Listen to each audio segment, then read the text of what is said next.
Morning po! So, patuloy na po tayo sa susunod nating video about paano kailangan nyo para makapag-work sa sarili nyong bahay. So, kahapon po, sinabi ko sa inyo kung ano kailangan nyo para pagpili ng tamang internet provider. Ngayon po ay pag-uusapan po natin ang resume nyo. So, para po sa mga bagong graduate, since wala pa po kayong experience, kailangan nyo pong isama ang inyong mga training. Halimbawa po mga seminars na inatenan, and then huwag nyo po kakalimutan yung pong reference din. Minsan po, nasa isip natin na hindi namin natatawagan po yung reference na tao. Hindi po yun totoo kasi po, dati po kasi ako nag-hire din. And then, titignan po namin ng mga resume. Tapos po, minsan po, random kaming tumatawag sa mga reference na binigay nyo sa inyong resume. So, dapat po, ang ilagay nyo po doon ay totoong mga tao na kilala kayo. And then, lagay nyo po sa una, objective, and then yung pong experience nyo.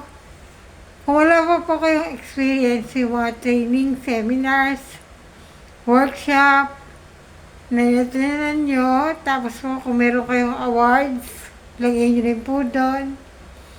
And then, kung sa yung personal details po, and then yung reference. Meron po tayong mga tools na pwede nyong gamitin. Katulad po ng Canva. So, ang Canva po, may dalawang version. Isang free at isang paid. So, since wala pa pong pera ang mga bagong graduates, pwede po kayong gumamit doon ng free version. And then, may mga Reddit-made template na rin po doon na po pwede yung i-edit para po magmukhang professionals ang inyong resume. So, lagi nyo pong, katulad po na sinabi ko kahapon, kung kailangan nyo po ng tulong, pwede ko kayo tulungan. Mag-comment lang po kayo sa baba at nang ma-PM ko po kayo direkta. And then, halimbawa po, yung mga tao naman pong hindi bagong graduate, matagal na tingga, at gusto magtrabaho, i-PM nyo lang po ako para po maibigay ko sa inyo yung aking Gmail at yung matingnan ko ang resume nyo at ang maayos natin.